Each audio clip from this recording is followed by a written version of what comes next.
ईशानां जगतोऽस्य वेङ्कटपतेर् विष्णो परां प्रेयसी तद्वक्षस्थलनित्यवासरसिकां तक्षान्ति संवर्धिनीं पद्मालङ्कृतपाणिपल्लवयुगां पद्मासनस्तां श्रियम् वात्सल्यादिगुणोज्ज्वलां भगवतीं वन्दे जगन्मातरम् ईशानां जगतोऽस्य वेङ्कटपतेर् विष्णो परां प्रेयसी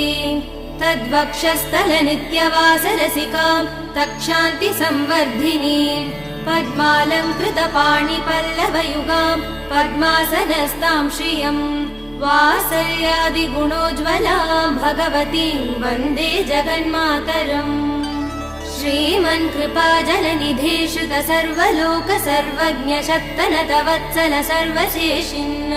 स्वामिन् सुशील सुलभाश्रित